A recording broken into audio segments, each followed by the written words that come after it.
the grey light, you see, did not so much enter the workshop of Elias as it was reluctantly admitted, a pale and tired guest seeping through the single, small window whose panes were little more than fogged glass and greased parchment, each ripple and bubble in the material twisting the world outside into a watery dream of sloping rooftops and leaden sky.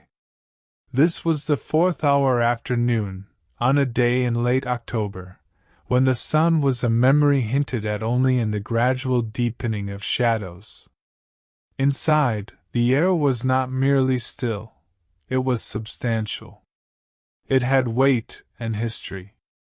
It held, first and foremost, the deep, animal, almost comforting scent of rendered tallow, a smell like the inside of a shepherd's hut, of wool and earth and cooked fat, clean in its honesty. Beneath that, like a high, sweet chord under a bass note, lingered the precious trace of beeswax from yesterday's work, a scent of honeycomb and summer meadows pressed between linen. And underwriting it all was the perfume of wood smoke, not sharp and fiery, but the deep, resonant smell of ash and enduring embers, a scent that had soaked into the very timber of the beams overhead, into the packed earth floor, into the wool of Elias's own tunic. He stood for a long moment, perhaps 3 full minutes by the slow drip of water from the eaves outside, simply breathing it in, letting the familiar atmosphere settle around him like a second skin. This was the first ritual, the unspoken prayer of return. His workshop was not large, a space perhaps 20 feet by 15, dominated by the great hearth of local stone on the far wall, where the last embers of his morning fire pulsed like a drowsy heart. Along one wall ran a long, scarred table of oak, dark with decades of spills and stains, bearing his army of molds, hollowed-out alder logs for the simple dipped candles, more refined tin cylinders for the wealthy merchants who desired smoothness, and a special row of intricate wooden blocks, carved with delicate patterns, for the very rare order from the manor house. On the opposite wall, hanging from hooks and racks, were the tools of his quiet trade, bundles of flax wicks, pale as sun-bleached hair, ladles and stirring rods of hazelwood, worn smooth by the grip of his hand and his father's before him, great clay amphorae for storing the tallow, and smaller, lidded pots for the precious wax. The room leaned, as many old buildings did, settling into the soft earth with a patient sigh, and in its slanting lines and crowded, orderly stillness, it felt less like a room and more like the inside of a thoughtful mind. Elias himself moved into this stillness. A man in his 6th decade, his hair a mix of iron gray and the faded wheat color of his youth, tied back with a simple leather thong. His face was a map of his craft, fine lines around his eyes from squinting at wicks and flames, a permanent, mild soot smudge like a shadow along his strong jaw, and a calm, unchanging expression that spoke of a life spent in conversation not with people, but with processes. He wore a tunic of undyed wool, stained at the forearms with a permanent, waxy patina, and his hands were the true story. They were broad, the fingers thick and strong from lifting heavy kettles, yet the fingertips were surprisingly sensitive, capable of detecting the faintest flaw in a wick's spin. Across the backs and along the thumbs were a lacework of fine, white scars, trophies from spitting hot tallow, from the slip of a knife during trimming. They were hands that had known heat and sharpness and the patient resistance of materials, and they now hung at his sides, relaxed, awaiting their purpose. His first task was not to create, but to prepare. This was the foundational truth of his quiet life. The quality of the light was born in the quality of the preparation. He moved to the rack where the flax wicks hung, 100 pale threads in perfect rows. He selected one, and by the dim light, he began to test it. He did not just look, he felt. He pinched the wick between thumb and forefinger and slowly, with infinitesimal pressure, drew his fingers down its length. He was searching for a bump, a thin spot, a stray, coarse fiber. A perfect wick burned evenly, calmly. A flawed wick fought its own destruction, sputtering, smoking, drowning in its melted fuel. Elias would not tolerate a struggler. Each wick he approved was set gently in a copper tray. Each rejected one was coiled into a small bowl to be respun later. This process alone, the testing of 100 wicks, took him the better part of 30 minutes. There was no hurry. The rhythm was the point: reach, pinch, draw, release. Reach, pinch, draw, release. The sound was the soft, whispery rustle of flax, the occasional tick as a coiled reject hit the clay bowl. His mind, under this repetitive motion, did not go blank. It began to wander the peaceful paths of association. The flax came from the fields north of the river, where blue flowers bloomed in summer. He thought of the farmer, Willem, who always paid part of his debt in these wicks, and of Willem's son, who had a stutter but could whistle every bird's call. The wick was no longer just a strand of fiber.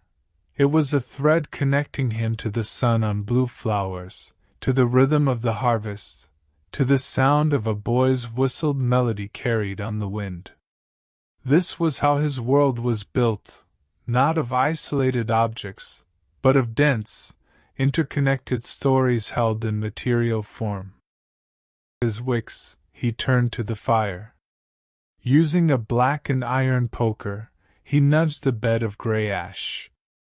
Beneath, the embers glowed a profound, secret red. He breathed on them gently, then added a few thin pieces of seasoned oak, not to make a roaring flame, but to encourage a gentle, consistent heat. The wood caught, not with a shout, but with a soft, whispered crackle, unfolding into low, amber flames that licked upwards without greed. Over this, he placed his largest kettle, an iron pot so old its bottom was curved from decades of heat. From a great amphora, he ladled in the tallow. The chunks were solid, the color of old cream, and they landed in the pot with dull, weighty thuds. He filled it 3/4 full, then settled onto his low stool to watch. This was another sacred pause. The tallow must melt slowly. If rushed over too fierce a fire, it would scorch, acquiring a bitter, acrid smell that would taint every candle. So he watched. The first droplets of liquid gold appeared at the edges of the chunks, beating, swelling, then tracing slow paths downwards. They began to slump, to lose their defined edges, merging into a softening mass. The sound changed from silence to a faint, wet sizzle, then to a low, placid bubble. A richer, deeper version of the tallow smell bloomed in the air, warm and nourishing. Elias watched the transformation for 20 minutes, his posture one of complete, attentive patience. He was not waiting idly. He was stewarding the change.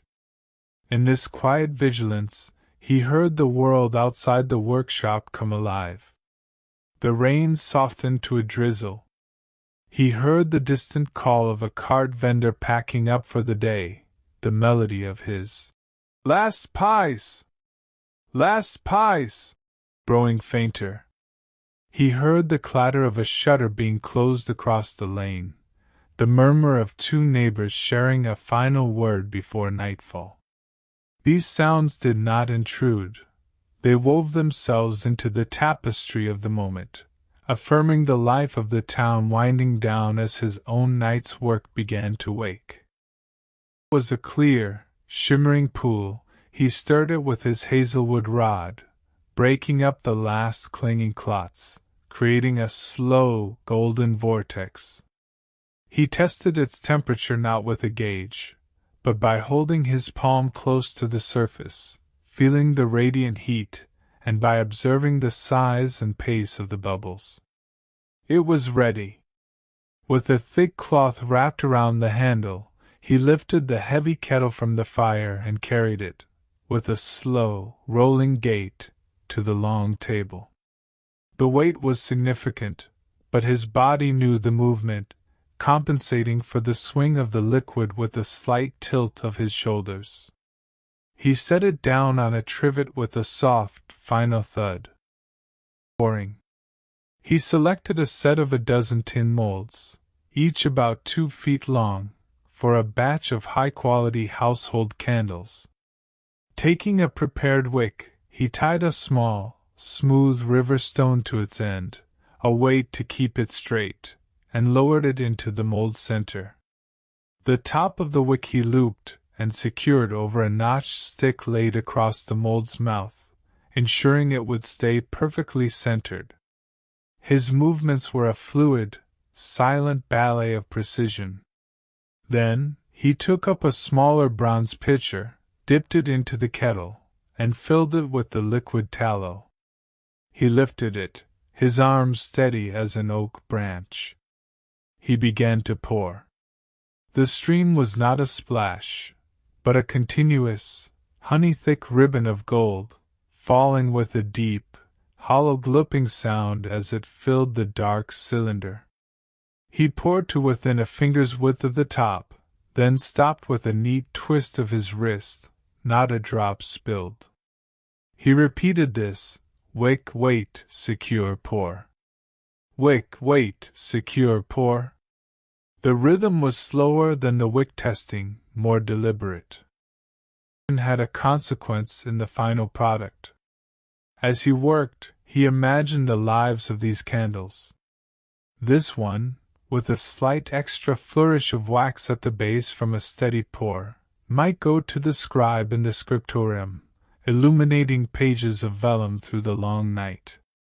That one, perfectly smooth, might grace the table of the midwife, whose work began when others ended. He was not just filling molds, he was casting potential. He was creating vessels for time itself, for hours of study, of vigilance, of companionship, of prayer. This philosophical meditation, stretched over the 40 minutes it took to fill all the molds, was the soul of his work. The physical act was simple, the intention behind it was vast. Filled, a line of silent, metal soldiers holding their liquid light, he turned to his most treasured task. From a leather cord around his neck, he produced a small, iron key. With it, he opened a locked chest of oak banded with iron, kept under the worktable. Inside, wrapped in cloth of the softest linen, were his blocks of beeswax. The scent that rose was transformative. It cut through the tallow's richness with a note of absolute purity, a complex fragrance of honey, of pollen, of sunshine on wild thyme, of the wooden hive itself. This was a scent of abundance, of summer's glut. He took a single block, the color of palest amber, and with a special, thin-bladed knife, he shaved delicate curls from it into a small, clean copper pot. This pot he placed inside a larger one filled with steaming water from an always warm kettle at the hearth's edge, a bain-marie. He would not let the wax directly touch the fire. It must melt gently, lovingly, to preserve its sacred properties. As the curls softened, slumped, and finally became a pool of liquid so clear and golden it seemed to hold light within itself, Elias's mind traveled. He was no longer in the workshop. He was in the wildflower meadow at the forest's edge, standing beside old Brunhild, the bee-woman. Gnarled bare hands, fearless as they lifted the straw skep. He heard the dense, thunderous hum of 10,000 bees, a sound that vibrated in the chest. He saw the sunlight glinting on their ember and black bodies, a living veil. He remembered the taste of the raw honeycomb she offered him, the explosion of floral sweetness, the wax-like chewing sunlight. This wax in his pot was not just a material, it was a captured season, a bottled hymn of labor and industry far more ancient than his own. He was its humble custodian. This wax was for the altar of St. Anne's, the small stone church on the hill.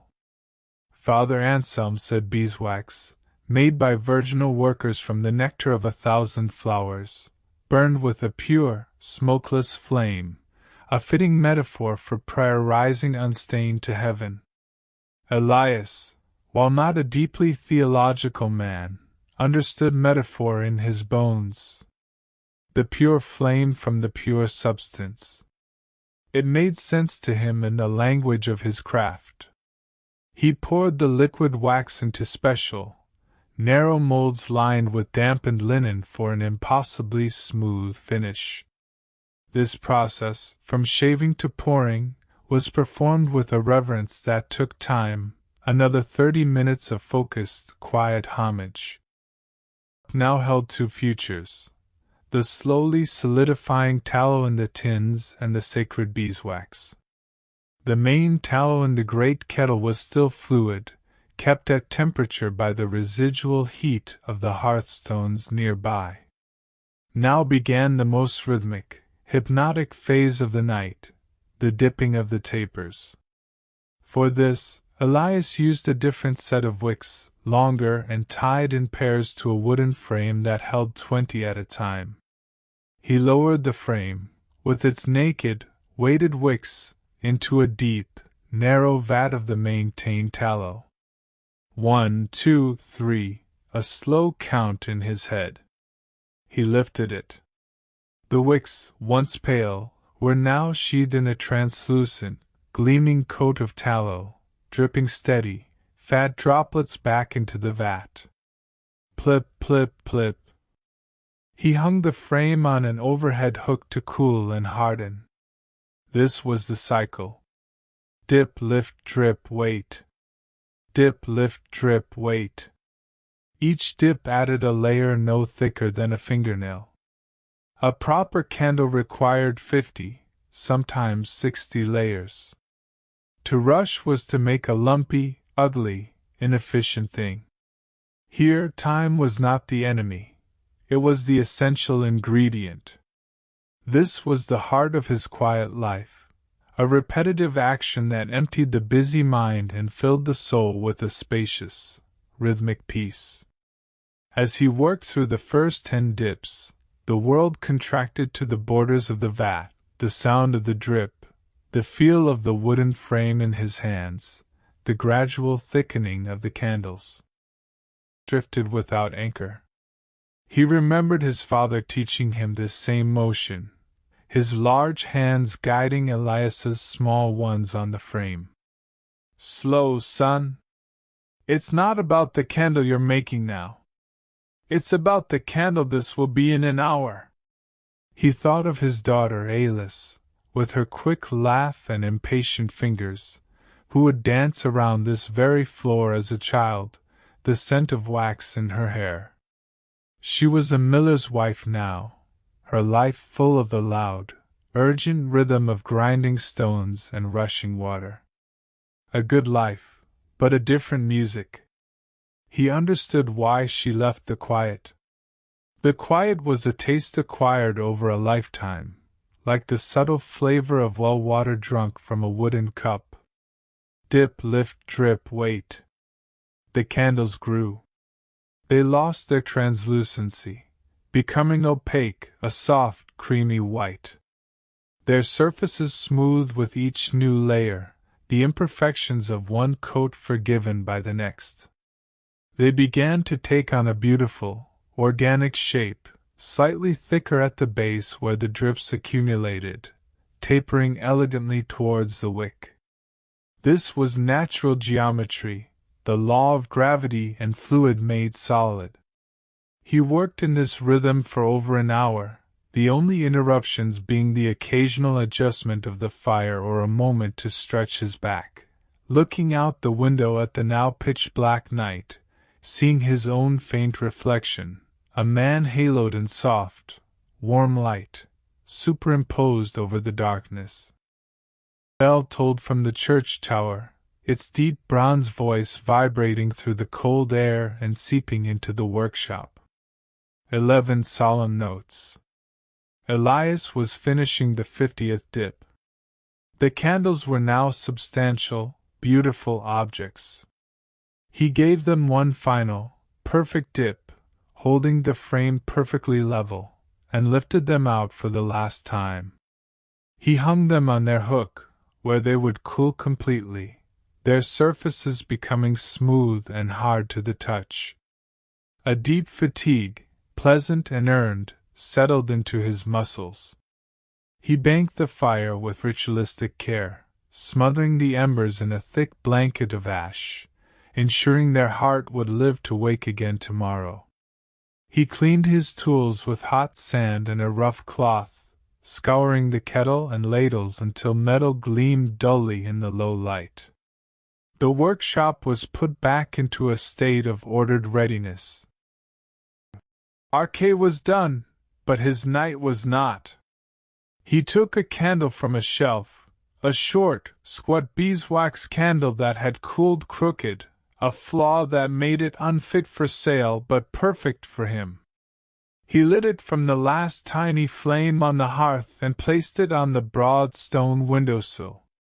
It sputtered once, then settled into a perfect, steady flame, almost smokeless, its light a pool of liquid amber that pushed back the pressing blackness of the night. In that intimate glow, he sat once more on his stool, the symphony of scents and the silence wrapping around him. He pulled a simple, wooden flute from a niche in the wall. He did not play a song, not a recognized one. He played a series of notes, soft and breathy, that rose, curved, and fell back on themselves, a melody that mirrored the rising and falling of his breath, the dipping of the frame, the arc of a single day from gray light to black night. It was a sound for the walls, for the sleeping candles, for the ghosts of summers past in the beeswax.